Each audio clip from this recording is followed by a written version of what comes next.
We are live, so welcome to my podcast. We are calling it Getting Raw and Real with Patty. So thanks, Stacy, for being here. Jacob Pinto is the videographer, and I'm excited because we are going to have fun for the next 30 to 45 minutes. So let's get started. Let me tell you a little bit about my story as how this kind of, came up. For, I'd say, a good part of the last 2 years, I'd been thinking about this digital marketing and going towards creating a podcast, but I wanted to make sure that I was in the right frame of mind, and more importantly, that I had the right people, to bring to the program. And the timing is right. And so I'm grateful that Stacy, you're my first guest. Thank you. So I'm excited because Stacy and I just met a few weeks ago, but we hit it off actually on a good note. Actually, originally we met in October of last year at an event, and our energies definitely connected, and hence it's the reason why we're here. The goal of this podcast is to truly bring best practices of how we have built our business platforms so that we can share it with other women entrepreneurs out there throughout the U.S., because I know a lot of folks are tuning in from other states, and hopefully be able to inspire, and elevate. I'm big on making sure that I'm able to elevate other women that may not have, the traits to, have our energies. So, we're gonna have fun with it, and we'll start with Stacy. Share your story, because we have very similar backgrounds in many respects, but it's very inspiring when I hear other women coming from humbly beginnings and now where you're at. So share with us how you started your business and where things are at today. Well, I started my company because I realized that my personality and the type of person that I am didn't always line up working for somebody, didn't work well. And so I knew that I needed to be my own boss, because it probably wouldn't work well as I aged, right? From my background, you come in from East LA, I'm coming from the IE. Yep. So we didn't have a lot growing up. And so with that, you learn Fort Knox that there's a lot of decisions that I made and did backwards than the average person going to college first, starting a family, all of that. I did it the other way. And so that, realizing being divorced at 22, young mom, single mom, statistically, was I going to be welfare recipient, or do I put myself through school to do something with that? And so that was the latter of the two, I decided. And so, not putting down anyone who's on welfare, it's there for a purpose and a reason. Absolutely. But I wanted something more at that point where I needed to strive to get out of the situation of where I was at based on poor decisions, and turn from that and make something better of my life for my son. That was my priority. That's awesome. So going to school at night, working full time, raising him, it was a lot of hard work, but it's paid off over time. So leading up to getting married, being a blended family with my husband Ryan, acquiring 2 more sons from his prior marriage, raising them. Now they're all young adults, starting families and married and happy. When they were younger, I started the practice in 2005, semi-retired in 2009, had a payroll processing company in 10 to 11, sold that to Paychex. But part of that is I learned building out the firm coming out of retirement in 2019, just sort of fast forward, what not to do's from the first practice. Yep. And that was not be where the company was dependent on me. Yep. If I wasn't there, the whole world would, crumble basically with the firm, right? So it's having it interdependent from me. So that was trait lesson number 1, as you would awesome. say.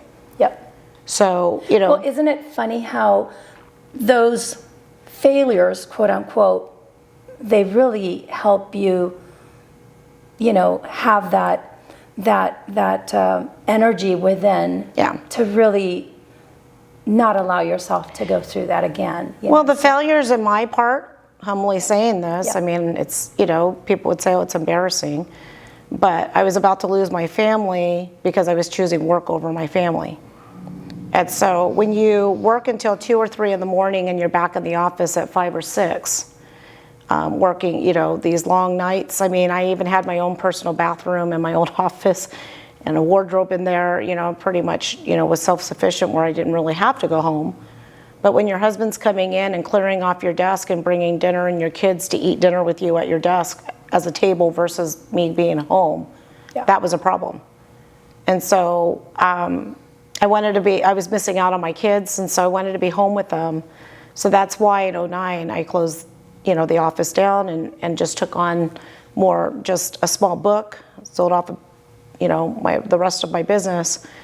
And from there, did projects in between for the past 10 years prior to 19. So in that 10 years, it was a blessing. My granddaughter was born. I was able to be home with her and watch her while I was working part-time with my own practice, doing my own schedule, but having her for the first 3 years of her life, taking care of my mom when she was diagnosed with terminal cancer, being able to take care of her and be her caregiver with my sister and my dad and my husband. And unfortunately, she passed away in 2005 in my home because I refused to put her in hospice care. Yeah. So family's always first. It has to be the priority. Yep. Work will always be there. So getting into a work to life balance, that was a priority that I wanted to make sure that none of my team made the same mistakes that I made as a leader. Yeah. So my staff knows that if there's a family commitment, whether it's a varsity game, a doctor's appointment, kids are sick, there's never a hands down. They work from home. They take care of their, especially moms. Moms are a big key, not putting down dads, but if you're married and your mom and that's your priority, then we made that. So we have one employee, when she started with me, her little girl wasn't even a year old. And so I worked it out with her that she worked in, the office from 8 to 12 because her mom helped her. Yep. She went home at noon to go nurse and then just worked from home the rest of the afternoon so she can be home with her daughter up until, and still there's this flexibility that I do with all of our team. Yeah. Because I trust them. Richard. And I love how you, just a couple weeks ago, you took your entire staff. So I'd love to share, and I'm very observant. I love the fact that you took an entire day off and took your staff to Disneyland, where nowadays a lot of companies, they really don't take the time to value their employees. So tell us about how you've structured your practice, how you build that culture from within in your firm, and more importantly, having that balance, because I know you've done a 360 in terms of changing that dynamic so that you do have a balance, but now you're running a more efficient practice. So tell us a little bit about how you did that. So I'm coming out of the retirement realm and trying different networks, networking of, associations and all of that, past people knowing what I was capable of doing, what I know in the various specialty verticals that we work in. So we are a U.S. and international firm. We work in the for-profit, the not-for-profit space.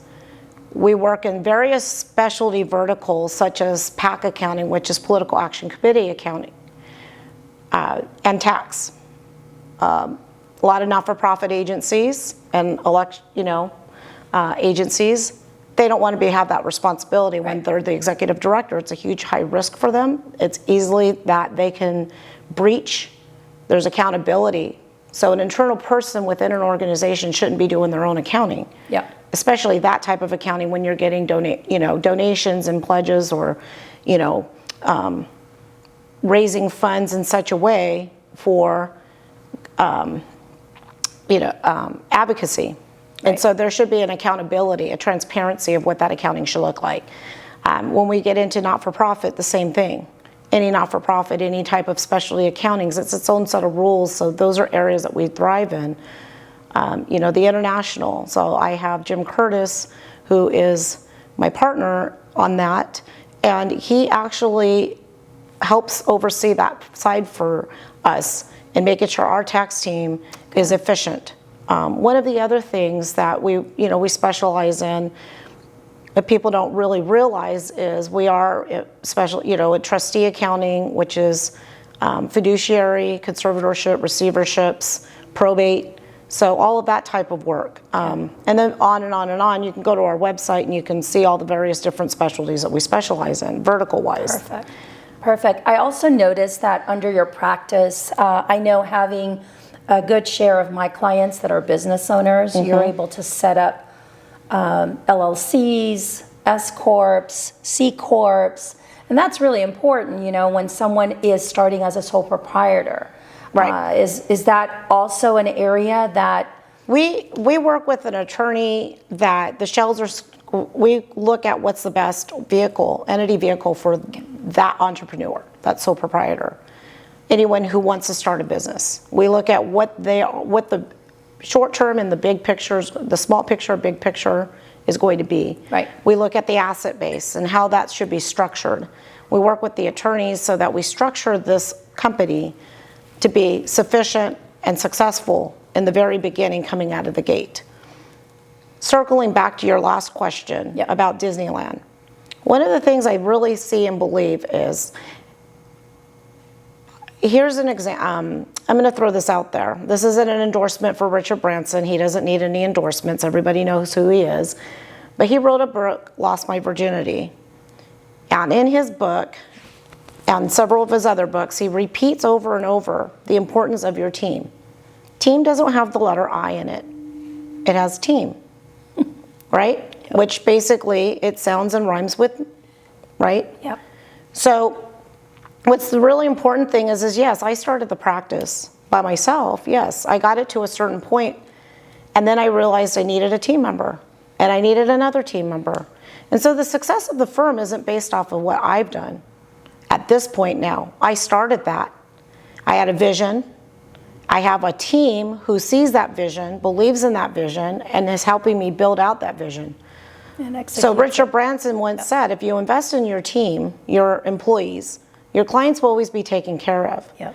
And so with that, with the type of work that we do, we have to have some fun. It's not always just put our heads down and, okay, let's see how much profit, billings, okay, I want to increase billings by 15%. I want to increase pricing by 20%. I want this sales goal driven like this. No, that's not how we operate. We're at a point, our entire firm in the last 4 years being over $1 million firm, is the fact that that was built out in 4 years just on word of mouth referral. That's huge. No marketing, no advertising. Just in this past few months, I went platinum with Newport Beach Chamber of Commerce. Absolutely. That's the first marketing piece that I've actually motivated in, pivotally, strategically, and very stealthy. Yep. I was a member with Irvine Chamber. I was a member with other organizations, but I had to find the home. That's where you make the investment, right? Exactly. But with the team, again, your investment, you take pride. So when I'm making decisions, depending on the type of decisions for the firm, I bring the whole team on a round table and we discuss it. Now, I've had an executive coach, which has been great, and he's amazing. But on another note, I always come back to my team. For an example, it was a leadership workshop for upper management and myself, which was going to cost us about $8,000. I roundtabled it and said to the team, what do you think? Because I knew how I wanted to spend our dollars and everything. Right.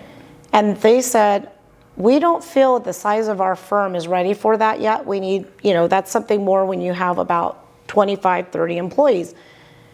We need to invest that money into more continuing education for the accounting and the tax team.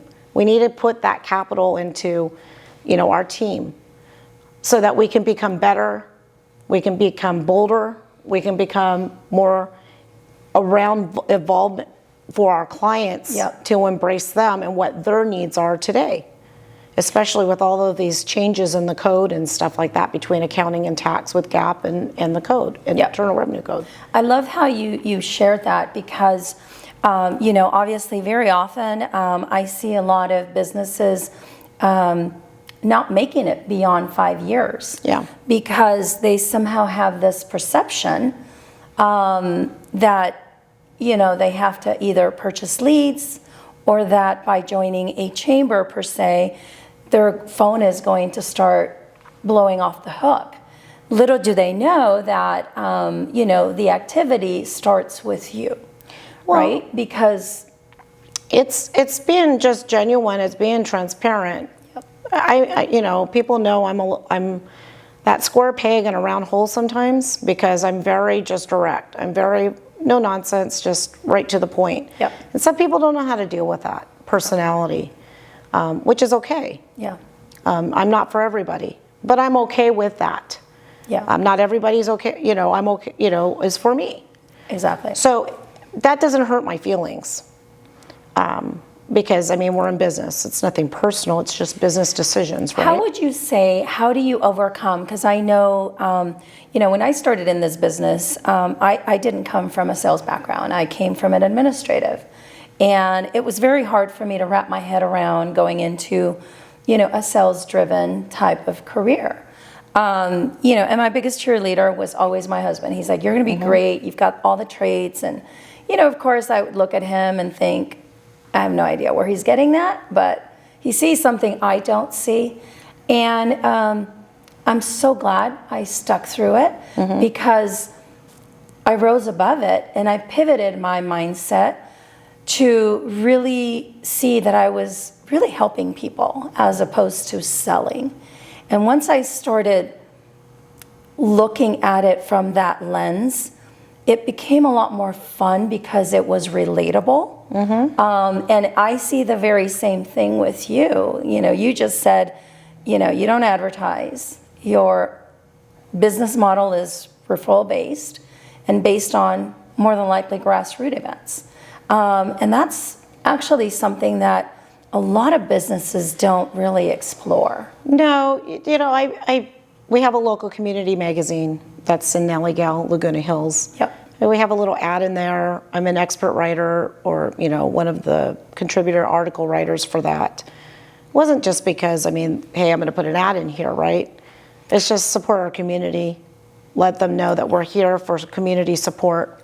We'll always support our local community chamber, which is Laguna Hills Chamber, because our office is based in Laguna Hills. You hit a nail about talking about genuinity, about servicing people. That's the main thing. Yep. When you find a purpose and you know what that purpose is, that's what it comes down to, is serving. Yeah. And it's giving back. And what's the greatest feeling in the world, I shared this with the team. We have a gentleman who's one of our clients. I met him because he was my storage, for my fifth wheel in Fountain Valley. And he worked in the office. And when I gave him my card, opening up an account, he realized, oh, wait, taxes. So he started asking me questions about a loan that he thought it was a loan with his 401k. And we come in and talk, and he was stressing out big time that he had to pay it back, and he didn't have any money. He's not, he's on a very fixed income with Social Security, and he shared his story with me. And I said, you know what? Why don't you let me know when you have all your stuff together? So I'll come up here when I have to, get my fifth wheel. Yeah, when I come back, and just give me your envelope. And you know what? We're going to do your returns. You just pay my software fee. We're going to pro bono the returns. Yep. We've had another situation where, you've got a family and they're going through hard knocks, really hard times. And, this couple, they hadn't filed their taxes in probably like 6-7 years. Wow. Right? And she was stressing out. The letters piling in, various different things that was going on with them. So not only, so I came up with a project fee base that when she went to all the other firms that was inquiring of her, because there were 3 entities, 3 companies, right. Separate companies, they wanted minimal $5,000 retainers for each company before they would even look at it or really even talk to them. And so, that type of work should have been like a 50, if you would have went to, a mid-sized firm, it would have been easily a $35,000, $45,000 project fee or tax bill. Wow. Between all of the accounting, all of the tax, all of the representation, all of that. I came back and I was like, we can do it for you for this amount, which was, I mean, the husband and wife literally broke down in tears because they were stressing out how they were going to make their next mortgage payment and all of these other things, because we made a payment plan with the client that they would just pay so much a week or whatever it was that they can afford to make it happen. So it's not about money all the time. These are people's lives that need help, and they don't know how to get about, because they turned a hobby into a business. They didn't go to school to be a business manager. They had a dream, they had a vision, but they weren't equipped with the right team, the right people in their backyard to support them. That's what makes the difference. And more importantly, I'm finding too, It's not I don't billing know hours, right? If you can agree, a lot of businesses these days, I run into business owners not having a business plan. And, you know, they continue to do activities that aren't working and expect a different result. So, you know, again, it's one of the real reasons that propelled me to create a podcast, because, you know, if anything, I want to make sure that we share what has worked for us, and we continue to evolve, because we haven't hit where we need to hit in terms of goals. And typically I'm often asked, you know, well, what amount is that? It's not about a dollar amount. It's really about how you're impacting, you know, the people that surround you, you know, your peers, right, and how you're really helping them also along the way. Yes. So business plans are important, especially if you're applying for an SBA loan after being in business for a couple years. The most important thing is having the right people. You know, that you've got to have a good accountant. Yep. You've got to have a good lawyer. You've got to have a good wealth advisor to give them, and a good insurance person. Yep. I only work with top quality people. I will not settle and compromise to work with anybody less than that. Yeah. And the kind of people that I work with, we're all just wanting to do the right thing to make people be more successful, to make them better, to educate them on, here's how you read a balance sheet. Balance sheets are about liquidity of a company. Here's what a P&L is. A profit and loss statement is of your current snapshot at this point. This is where you're at, from income to revenue to EBITDA, which is anything that is interest, depreciation, amortization, right, and taxes. Yep. So that's EBITDA, and then your net profit after EBITDA, right? So people don't really understand, what does all that mean? How do I use these as tools, Yep. right? So our job is, we work with our clients to provide them that most quality of service so that we can educate them, while at the same time they can use these figures to make a plan. And then they work with we'll refer in a business coach or an exit coach, estate planning attorney. We look at this whole big picture in a whole. Exactly. A lot of people, it's pretty funny, because my former name was Apollonian Bookkeeping. And so I always get introduced that, oh, this is Stacy Benda, the bookkeeper. Okay. Well, that's true. We do bookkeeping. We also do accounting. We also do advisement. We do tax planning. We do strategic planning. And we also do tax preparation, as I shared, right? The important thing is clients, you're going to get a skew of different types of clients, and you need to make sure that those clients are rated on an A to D level, right? A, B, C, D. Right. We don't say the last word. We forgot what happened to E because that was the elephant that left the room. But A and B's is what you really want to target for. Yeah. Quality clients. It's quality over quantity. That's the first trait. Tell me a little bit about that, because, obviously I've got clients from all walks of life, but isn't it most important? I know for me, as I get older, I really love and thrive when I'm having constant communication with, my clients, and feedback, right? Mm-hmm. Feedback, constructive feedback, so that you're really able to improve in areas that need improvement. But that constant communication is what helps us really help our clients in a more profound way. Well, what's important, you asked me about what type of traits makes a successful business model. The first one is communication. We can always improve to be better, do better with communication. It's about clarity, about specification. It starts from the top, it works down. It's not about control, it's not about power. My thing is, you let your team shine. I love Let that. them bring their talents and expertise to the love table. that. Let them be their style. I mean, yes, you have a uniform of how things are done within the firm. Right. But you don't need to paper death them, that they have to fill out all these different forms that they can't get their work done. So you let them free rein to a certain point, right, to let them shine. Yeah. That's what they're there for. That's why they went to school, right? My opinion is about this. If you have to micromanage somebody, then they're probably not the right fit for your firm. Yeah. So as I learned in grad school and I learned in school, quick to fire, slow to hire. But when you're taking care of your team and you're letting them shine and perform, Yeah. and you recognize that, okay, and you know that they're doing an excellent job, it's not about the reward system and all of that. You've got to give them recognition. My door's always been open. My team knows that they can come in at any time. They can talk to me. They can call me. They can text me. In fact, every single one of my clients has my personal cell phone.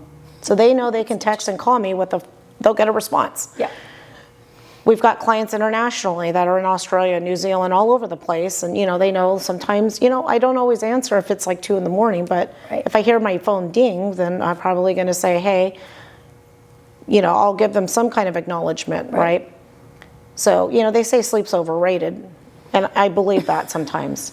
But the most important thing that with your team as a company, that's the first part. Yeah. The second part of it is making sure that they're equipped with the tools, the necessities, the equipment, and the education to let them thrive. Yeah. Become better, do better, encourage them. And so that's a really big pet peeve, that making sure, if they need a wrist support bar for their keyboard, whatever it is that's going to make them successful. By all means, those are really important things, not to push back. Yeah.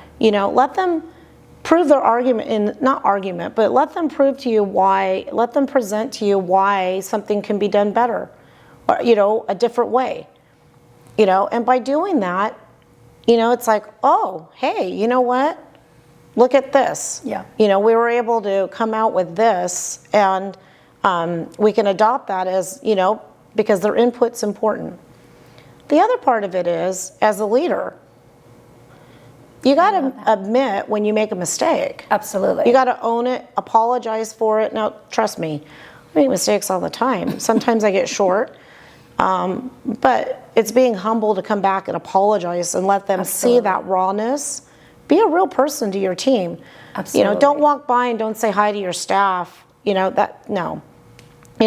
Every day it's almost like family style at our firm, where, if I'm cooking at home, I bring the leftovers in, we eat as a family typically, we bring lunch in, we have a full stock kitchen, because I learned that from Google, when I was at their facilities with my husband, they had a personal chef, and I go, one day we'll be that, kind of vision, right? Absolutely. So it's all those little things that really make a difference, right? A couple weeks ago, my tax manager, our compliance tax guy, and myself, we worked on a Saturday, started at 9:30 in the morning and worked till 2 in the morning to get a project out. And because we didn't want to work on Sunday. So we said, let's just knock it out. We don't care how long, so we could sleep in tomorrow and not work on Sunday. But we have so much fun. Exactly. Because that's what a team does. And that's fundamental, because, coming from corporate, I was in corporate America for 17 years, and how we're very similar in that regard in terms of building the right culture and elevating employees, because that is something that has definitely been lost in many companies. And I can say that because I'm in, I partner with medium to large size, and that culture is definitely lost. Well, my executive assistant, she lives in Corona.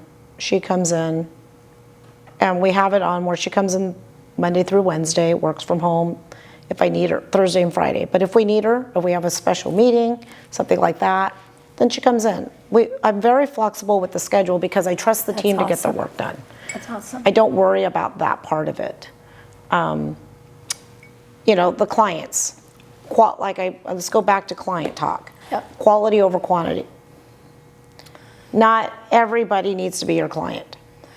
You've got to vet that and screen it, because you got to look at how they talk to your staff, Yeah. how they treat your staff. Is it all about just money? Is it all about just your price? Are are they going to just try to make you, expect you to work for nothing, and they don't see the added value you're adding?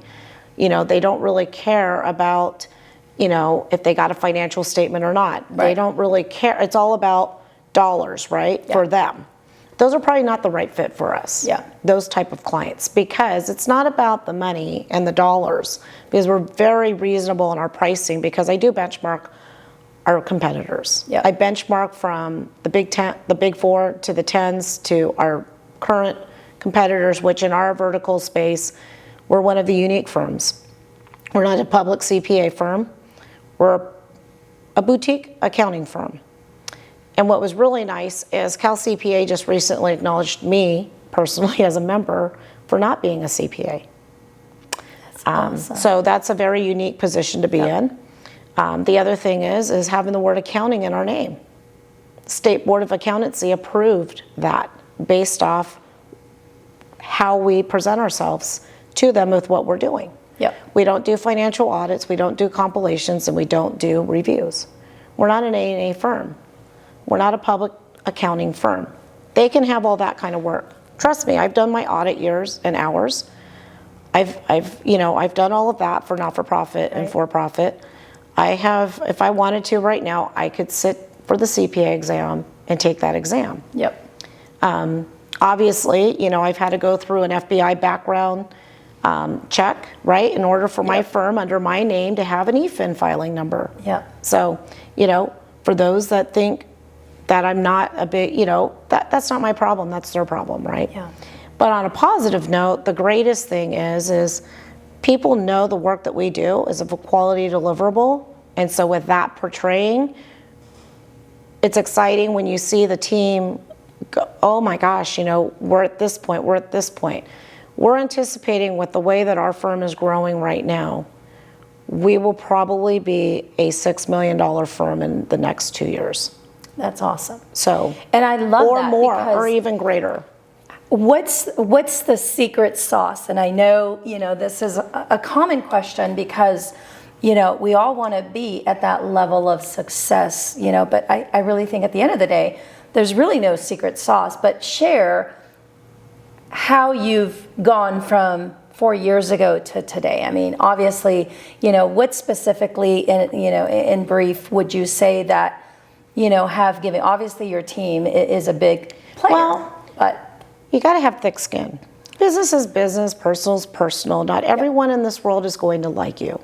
exactly. You don't have to be a people pleaser. I love that. You know why? Because if you look at, hey, Juan doesn't like me. Okay, well, there's how many people in this world? Oh, 1 billion. And what's one person out of 1 billion people statistically? Right. Do the statistics. Okay, it doesn't really matter. Be yourself. Exactly. Be transparent. Be unique. Do good. That's what matters. Community, that. right? Community. I love that. Well, and I think I can say this because we're both from immigrant backgrounds.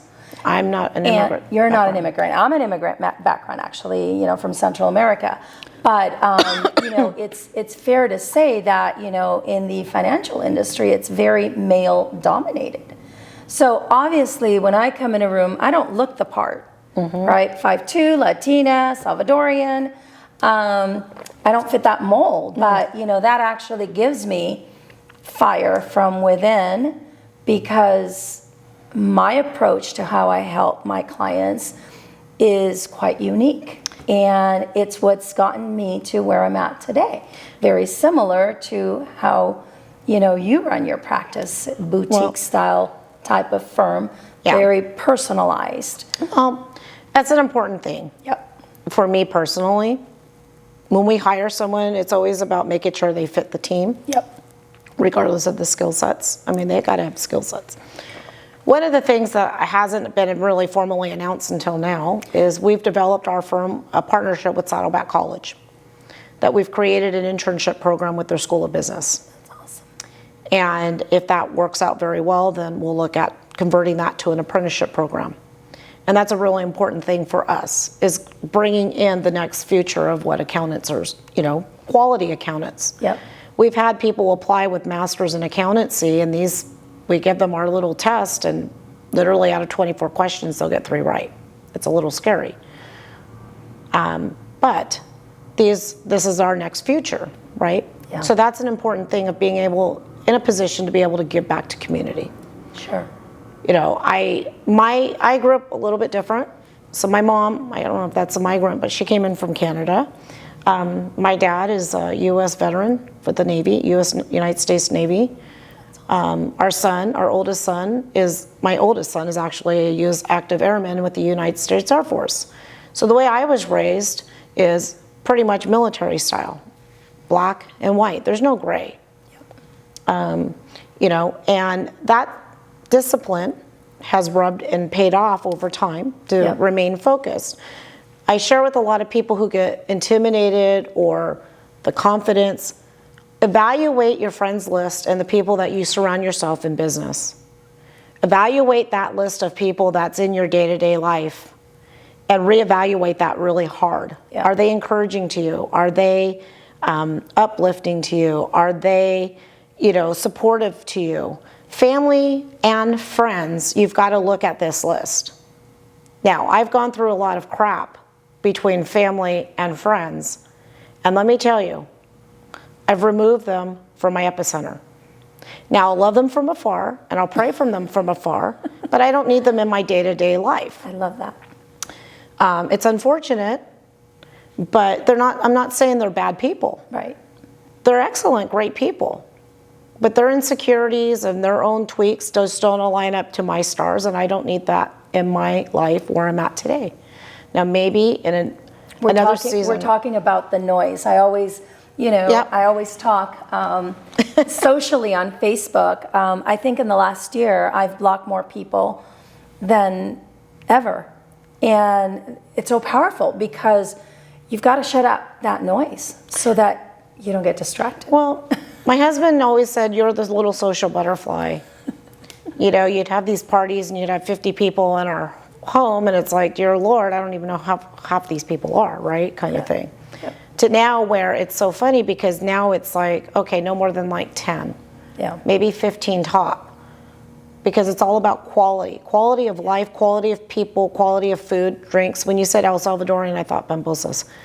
So, I'm thinking food all the time. That's why I'm never going to be skinny. I'll be a little chunk, and I'm okay with that. But it's important that you have that bandwidth of support and people. Yeah. And toxicity is a really huge thing. Now, people might look at me as being toxic because I don't meet their criteria. That's not my problem. I don't care. Gossip, not getting caught up in all of that. When someone wants to come running and say, oh, did you know? Don't tell me. I don't need to know. It's not my business. If they want me to know what they had to say about me, they'd come say it to my face. Yeah. So I'm not interested in that crap. But the other piece of it that's really important, we take away about quality, right? Quality over quantity. Yep. Evaluate your relationships with people, family and friends. How is that affecting you mentally, emotionally, spiritually, and physically? That's really important. The third piece that I look at, and I touched on it again, your team. Again, quality over quantity. Clients, the same thing. So those are really important factors. Another thing that's really important with work-to-life balance is you've got to have your family first. Yep. You've got to have your me time. You mentioned something in your little questionnaire earlier to me. Where do I find my me time? Well, my me time, I love what I do for work, so that could be my me time. Right. Well, my husband's doing his thing with his guys, which I don't even want to know sometimes because boys will be boys no matter what their age are. They could be 2 or they can be 52, and they're still doing their little rambunctious stuff, right? Yeah. But I could be in the office doing my thing, but I love to cook. So, that's important that now I'm starting to carve out where I'm taking a day for myself to do the things that I enjoy doing, whether it's cooking, shopping. What woman doesn't like shopping, but, within reason. Absolutely. But it's more of, I enjoy the canning, I'm a farm girl. So I like all that country stuff, right? I love that. Just don't, I mean. Well, and well. You're going to die laughing when I tell you this. I came into the office with my Western belt on with all the rhinestones and the bling because my pants kept falling off of me the other day.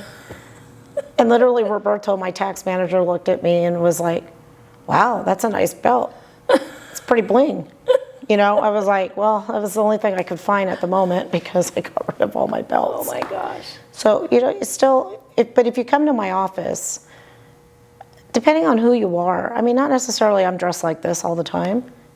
99%, you've seen it, 95% of the time, I'm gonna be in boots, pair of jeans, nice shirt, and that's who I am. I don't need to get fancy. I know who I am. But, sometimes you do have to dress the audience in the play. Like, well, of course, we go to a chamber event or something like that, right. Depending on what's going on. But, and that's how I am with my team. Just be comfy. We're not seeing clients every day. You don't have to come dressed all like you're stuffy. But the last part I want to mention on that's really, really important is making sure that you get your sleep. Yep. Now, people laugh at me because I can function on, well, Ryan doesn't understand how I can function on 2 hours of sleep. But I have a lot of energy, and I have severe ADHD, which back then in the day, they didn't know what that was. But I have really bad ADHD. I'll admit that right here on my live. I don't know who's all seeing this, so all you ADHD people out there, I got your back on that one. So I've had to figure out survival mode trigger to stay focused and stay honed, because let me tell you, that little hamster wheel in my head can keep going. Yeah. And then you're a mid-age woman. I'm a mid-age woman entering into menopause, and all that fun stuff that comes with it intensifies the ADHD. Right. So sleep is important. Water, making sure you drink your water, which right. I know, Iris, I didn't drink all my water today. So, these are all important things. Supplements, I take like 20 something supplements. On my professional page, Facebook, I've posted all those pictures of supplements that I take. That's what keeps me focused. But the other part too is, if you're having fun with your partner, your friends, life, right? Yep. So those are really important big things that you need to do for yourself. That's huge. And business. Because if you come in looking like that scraggly cat on a cartoon with their hair sort of, and, you're not in a good mood. Now, I have done that. I mean, I've come in where I've been a little short, but then my accounting manager, Betty, will call me out on that and say, you need to straighten up. But she can do that with me. I love that. And thanks for sharing that. And in closing, tell us something that you're thinking of, doing that's new, and something along the lines of how much time do you spend on any given week doing professional development? Because I know for me, that's an activity that I love. People most of the time don't believe that I spend 10, 15 hours a week. So what do you do to really self-generate? Obviously, building relationships, but walk us through in terms of what that looks like. Oh, well, one-to-ones. If I go to a chamber event, I'll schedule out a couple one-to-ones in the week. Now, one thing that's important, people, do not overbook yourself in the week. Control your calendar on how many one-to-ones or how many events you're doing, because you still have your own work to do, or else you're working the weekends. And unless you love that, I advise you control that. Pick a day or two. Yeah. This is a lesson that I'm learning right now and figuring this out. Yep. So one-to-ones, networking, most of my one-to-ones now are like by Zoom, because everybody loves to Zoom, right? Right. So I would say, really it's just been with I'm in one networking group that's every like once or twice a month. We meet. Now with you, once a month. Being part of the chamber, they're always socializing, so that's just, that's usually 3 or 5 events a month. Right. And typically it's about 3. And then really outside of that, it's more of just relationship building. Yeah. Working with my strategic partners and looking and being wise with my time on how I'm investing that. That's huge. And I think the definition, because a lot of times I would often be asked, when you're talking about strategic partners, like in my world, it's very important that I have a lender. Obviously, it's very important that I have an accounting / tax firm, a wealth planning attorney, or estate planning attorney, my apologies. Because all of those areas impact directly the solutions that I oversee when I'm doing reviews. But more importantly, I think what I've caught from just hearing you is that you too are very selective with who you bring as a strategic partner. And you have to be nowadays, right? Well, you want to make sure you're working with people that you like. Well, they have to line up in your stars, sort of like the goals, right? You have a dream. You take that dream and you write it down and you make it a goal. It becomes a goal when you put the date by it. Okay? You don't have to meet that date. Don't put the pressure on yourself. You'll end up having high blood pressure. Trust me on that. Right? And then you execute it. And it becomes your reality. It becomes your lifestyle every single day. Here's another thing that's really big news that's coming out. You get to be the first to hear. So Paul Paget, he's with Dreams to Realities Financial.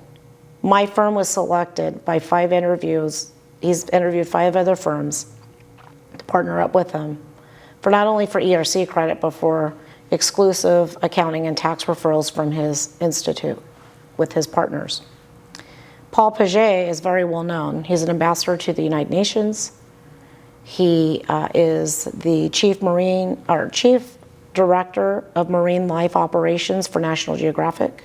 He's a well-known photographer for National Geographic. And he chose our firm.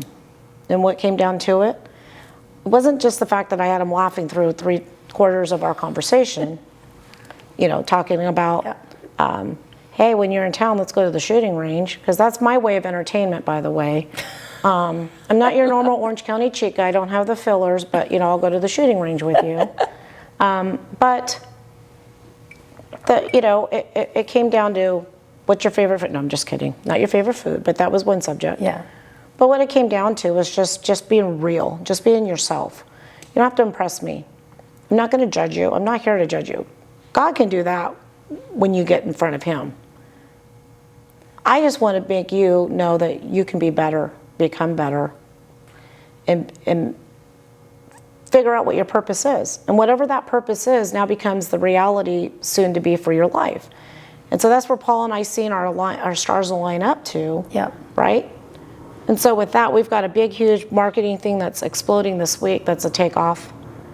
We just launched the website. You can go to dtrfinancial.com and you'll see my mug on there with his mug, with our little bios. That's awesome. Woohoo. Thanks for sharing that, Wen. That's huge, because I think the biggest takeaway of this entire discussion is really being you. Yeah. And that's one of the things that impressed me. I go to a lot of events on any given week, but you don't run into a whole lot of folks that are just genuine.